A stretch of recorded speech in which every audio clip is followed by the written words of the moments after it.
नमस्ते दोस्तों, शांति शोध चैनल पर आपका फिर से स्वागत है।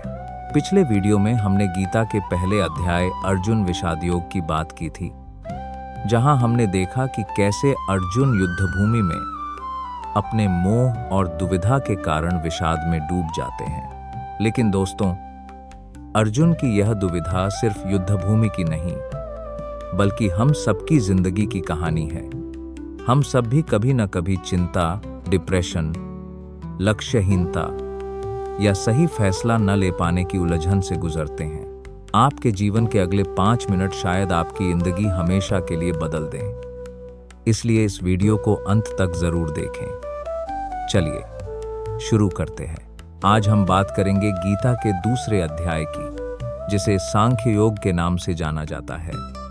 यह अध्याय गीता का हृदय है, जहां भगवान कृष्ण अर्जुन को तत्व ज्ञान का सार देते हैं, जो हमारी हर समस्या का समाधान है। जब अर्जुन पूरी तरह से टूट चुके थे, तब भगवान कृष्ण ने अपनी चुप्पी तोड़ी। अर्जुन ने कृष्ण से शिष्य भाव से पूछा, मैं आपका शिष्य हूं, मुझे उपदेश दें, क्योंकि मैं अपनी बुद्धि से समझ नहीं पा रहा कि मेरे लिए क्या श्रेयस्कर है। यह दिखाता है कि जब हम अपनी समस्या को स्वीकार करते हैं और मार्गदर्शन चाहते हैं, तभी समाधान मिलना शुरू होता है। और फिर कृष्ण ने अर्जुन को जो ज्ञान दिया, वह 4 मुख्य स्तंभों पर टिका है, जो हमारे जीवन की हर चुनौती का सामना करने में मदद करते हैं। 1. आत्मा की अमरता का ज्ञान। सबसे पहले कृष्ण अर्जुन को समझाते हैं कि आत्मा अजर, अमर है। आत्मा न जन्म लेती है, न मरती है। यह शरीर बदलती है, जैसे हम पुराने कपड़े बदलकर नए पहनते हैं। यह ज्ञान हमें कैसे मदद करता है? जब हम यह समझ जाते हैं कि हमारी असली पहचान यह शरीर नहीं, बल्कि आत्मा है, तो हमें डर, चिंता और मोह से मुक्ति मिलती है। किसी के खोने का डर या अपनी खुद की मृत्यु का भय कम होता है। यह हमें जीवन और मृत्यु के चक्र को समझने में मदद करता है, जिससे हम शांत और निडर हो जाते हैं। 2. कर्म का सिद्धांत। दूसरा और सबसे महत्वपूर्ण सिद्धांत है कर्म योग। कृष्ण कहते हैं, कर्मण्येवाधिकारस्ते मा फलेषु कदाचन। इसका मतलब है कि हमारा अधिकार केवल कर्म करने पर है, उसके फल पर कभी नहीं। यह ज्ञान हमें कैसे मदद करता है? हम अक्सर परिणाम की चिंता में डूब जाते हैं। क्या होगा अगर मैं फेल हो गया? अगर मेरा लक्ष्य पूरा नहीं हुआ तो? यह चिंता हमें पंगु बना देती है। कृष्ण हमें सिखाते हैं कि हमें अपना काम पूरी लगन और ईमानदारी से करना चाहिए, लेकिन उसके परिणाम को ईश्वर पर छोड़ देना चाहिए। यह हमें अनावश्यक तनाव से बचाता है और हमें अपने प्रयासों पर ध्यान केंद्रित करने की शक्ति देता है। 3. समत्व बुद्धि। तीसरा महत्वपूर्ण बिंदु है समत्व बुद्धि या संतुलन।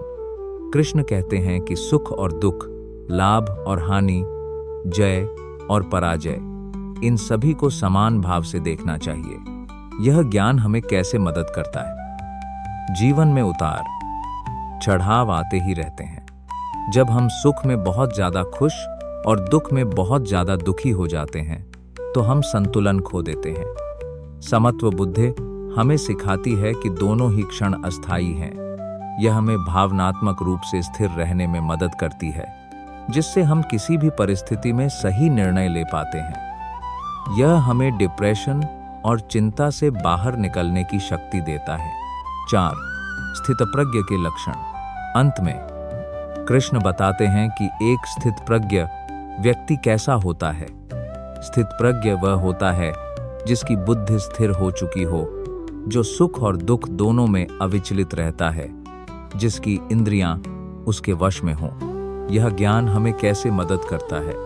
यह हमें एक आदर्श अवस्था की ओर बढ़ने का रास्ता दिखाता है। जब हमारी बुद्धि स्थिर होती है, तो हम जीवन के किसी भी चुनौती से घबराते नहीं। हम अपनी इंद्रियों के गुलाम नहीं बनते, बल्कि उन पर नियंत्रण रखते हैं, जिससे हम गलत आदतों और नकारात्मक विचारों से दूर रहते हैं।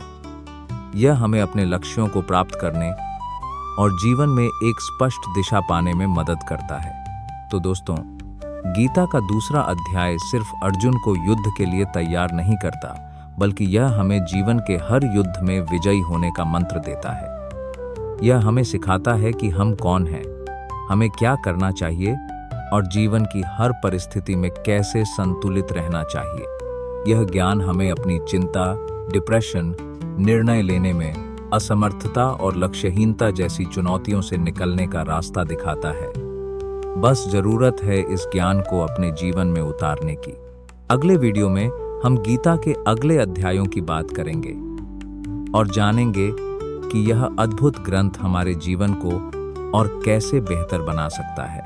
अगर आपको यह वीडियो पसंद आया हो और आप भी अपने जीवन में शांति और आनंद चाहते हैं तो हमारे साथ जुड़ें। इस वीडियो को लाइक करें, अपने दोस्तों और परिवार के साथ शेयर करें और हमारे चैनल को सब्सक्राइब करना न भूलें। याद रखें, जैसा कि गीता सिखाती है और जैसा कि भगवान कृष्ण ने अर्जुन को बताया, जो हुआ अच्छे के लिए हुआ, जो हो रहा है अच्छे के लिए हो रहा है, जो होगा वह भी अच्छे के लिए होगा।